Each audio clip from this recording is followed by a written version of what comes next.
సంతోషం అధ్యక్ష. నేను చెప్పేది దేశానికి స్వాతంత్రం వచ్చి 75 సంవత్సరాలు అయింది.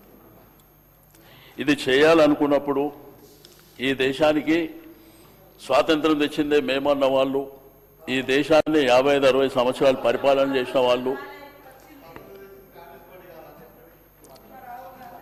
ఓకే మాట్లాడదామంటే మాట్లాడదాం, నాకేం అభ్యంతరం లేదు. రేపు మేము అధికారంలోకి మీరు రిజర్వేషన్ల కోసం అడిగే రోజులు కూడా వస్తాయి. అది గుర్తుపెట్టుకోండి. మా అన్నలు ఇద్దరు గొప్పగా చెప్పారు, ఇది 9th షెడ్యూల్లో పెట్టాలి అంటే ఏదో కొత్తగా ఈత నేర్పించినట్టు 9th షెడ్యూల్లో పెట్టాలని మేము చెప్పేది కాదు, చరిత్ర చెప్తుంది. హైకోర్టు జడ్జిమెంట్లు, సుప్రీంకోర్టు జడ్జిమెంట్లు ఉన్నాయి, అవి పక్కన పెడదాం. మరి ఈ రాష్ట్రంలో ఉన్నటువంటి మేజర్ కమ్యూనిటీలో మున్నూరు కాపు కులం ఉంది, మా గుల్ల కుర్మలు ఉన్నారు. మరి వారి ప్రాతినిధ్యం ఏమైంది అధ్యక్ష? దానికి కూడా 9th షెడ్యూల్లో పెట్టాలా?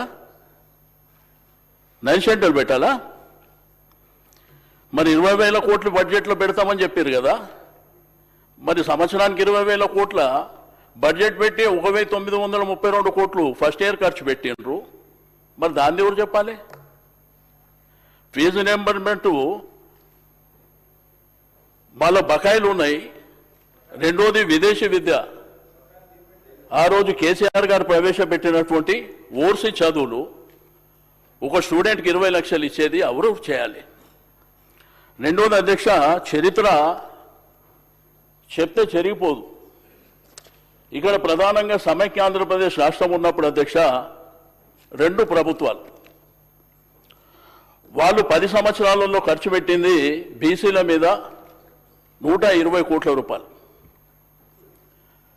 రెండోది ఇంకొక పార్టీ ప్రభుత్వంలోకి వచ్చినప్పుడు 16,000 కోట్ల రూపాయలు ఖర్చు పెట్టారు 10 ఏళ్ళకు. కేసీఆర్ గారి ప్రభుత్వం వచ్చిన తర్వాత 9 ఏళ్లలో 45,000 కోట్ల రూపాయలు ఖర్చు పెట్టారు. రెండోది చట్టసభల్లో వాళ్ళకు ప్రాతినిధ్యం ఉండాలని చెప్పి ఏదైతే పవిత్రంగా భావించేటువంటి ఈ శాసనసభ స్పీకరు బీసీ బిడ్డను కూర్చోబెట్టాడు కేసీఆర్ గారు.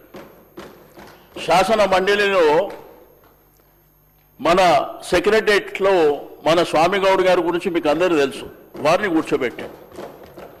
పార్లమెంట్లో అత్యున్నతమైనటువంటి రాజ్యసభ, ఎందుకంటే వాళ్ళకు నియోజకవర్గాలు లేవు, ప్రాతినిధ్యం లేదని 2 బీసీ బిడ్డలని రాజ్యసభలో కూర్చోబెట్టారు. బండా ప్రకాష్ గారు కావచ్చు, లింగా యాదవ్ గారు కావచ్చు. అంటే నేనేమంటా అంటే కేసీఆర్ గారు ఒక ప్రయత్నం చేశారు. గురుకుల నేను ఈ 2 రాష్ట్రాల్లో నేను ఒక పెద్ద బ్రాండ్, నాకు ఎవరు సర్టిఫికెటో కిరీటమో పెట్టే అవసరం లేదు. రెండోది ఈ శాసనసభలో మీ అందరికంటే సీనియర్ నేనే, మా శ్రీధర్ అన్న నేనే ఉంటాం, మా దామన్న ఉన్నాడు. కాబట్టి 2 రాష్ట్రాల్లో కూడా నాకేదో కిరీటాలు వస్తే తీసుకునేది కాదు, కష్టపడి శక్తితో పైకి వచ్చినటువంటి వ్యక్తిని. నేనేమంటా అంటే కేసీఆర్ గారు ఒక ప్రయత్నం చేశారు, రాష్ట్రంలో విద్య ఉపాధి అవకాశాలు ఉండాలని. వారు గురుకుల పాఠశాలలు 19 ఉంటే 327 వరకు తీసుకెళ్ళారు. ఇంజనీరింగ్ కాలేజీలు పెట్టిర్రు, డిగ్రీ కాలేజీలు పెట్టిర్రు, మెడికల్ కాలేజీలు పెట్టిర్రు, లా కాలేజీలు పెట్టిర్రు, మహిళా కాలేజీ కూడా పెట్టిర్రు. వారి దగ్గర ఒక 4,311 మందికి ఉద్యోగాలు కూడా ఇచ్చారు. రెండోది గ్రామీణ ఆర్థిక వ్యవస్థ బలోపేతం కావాలని మరి అనేకమైనటువంటి సంక్షేమ కార్యక్రమాలకు కూడా వారు శ్రీకారం చుట్టారు. నేను అడిగేది ఏంటంటే కామారెడ్డి డిక్లరేషన్లో మీకు ఇది తెలియకనా? ఆల్ ఇండియా కాంగ్రెస్ పార్టీ చరిత్ర 140 సంవత్సరాలని చెప్తారు కదా, ఇది మనం భారతదేశంలో అధికారంలో లేము అని తెలిసి కూడా మీరు ఎవరిని మోసం చేయడానికి పెట్టిన అనేదే కదా నేను అడిగేది. సరే, కాంట్రాక్టులల్లా బీసీలకు 42% రిజర్వేషన్ ఇస్తారని చెప్పారు. రెండోది సీనన్న మాట్లాడితే ఏం చెప్పిండంటే లోకల్ బాడీస్లా పార్టీ పరంగా ఎవరు ఇచ్చే అవసరం లేదు, గడిచిన 10-15 సంవత్సరాల నుంచి 65% లోకల్ బాడీలో ఉంటుందే బీసీలు. అది ఎవరు చెప్పే అవసరం లేదు. కానీ మొదటిసారి చరిత్రలో జనరల్ సీట్లలో బీసీలు గెలిచిందంటే ఇది దేనికి సంకేతం పోతుందో ఒకసారి గుర్తుపెట్టుకోవాల్సినటువంటి అవసరం ఉన్నది. దయచేసి నేను కోరేదల్లా, మీకు రిక్వెస్ట్ చేసేదల్లా, మేము ఈ సమాజంలో అగ్రభాగాన ఉన్నటువంటి వాళ్ళం.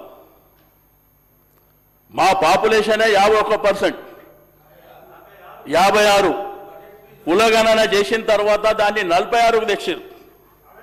మీరు మైనార్టీలను కలిపి పెట్టారు, అది మీరు చూసుకోండి ఒకసారి. ఆ తర్వాత దళిత బిడ్డలు, గిరిజన బిడ్డలు, మైనారిటీ బిడ్డలు. నిజంగా మేము బయటికి వెళ్ళాలనుకుంటే ఈరోజు రాష్ట్రంలో అవేరే ఉన్నారు అందరు. మేము నిజంగా కూడా బయటికి వెళ్ళాలని సమాజం అనుకుందనుకో, ఆ తర్వాత జరిగేది మీ రిజర్వేషన్లు ఆడుకునే పరిస్థితి వస్తుంది అనేటువంటిది నేను ఈ సందర్భంగా తెలియజేస్తున్నా. ప్రపంచంలో ఎన్నో ఉద్యమాలు జరిగినాయి.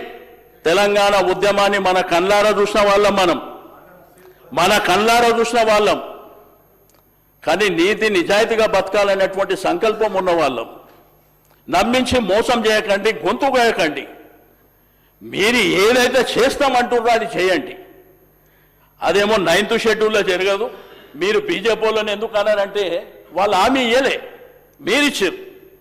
తెలిసి కావాలని మోసం చేయాలని మీరు హామీ ఇచ్చారు. భూసాని కమిషన్ వేసిర్రు, టేబుల్ చేసిర్రా, పబ్లిక్ డొమైన్లో పెట్టినరా, పెట్టలే. ఈ విధంగా ఎవరన్నా మాట్లాడుతుంటే అవి ఇవ్వండి అధ్యక్ష, అవకాశం నాకేమో అభ్యంతరం లేదు. నేను ఎవరిని విమర్శించడానికో ఎవరిని టార్గెట్ చేయడానికో నేను చెప్తలేను, మాట్లాడమన్నాడు, నాకు అభ్యంతరం లేదు. మంత్రి గారు, పెద్దలు, గౌరవనీయులు, సీనియర్ నాయకులు, చాలాసార్లు మంత్రిగా కూడా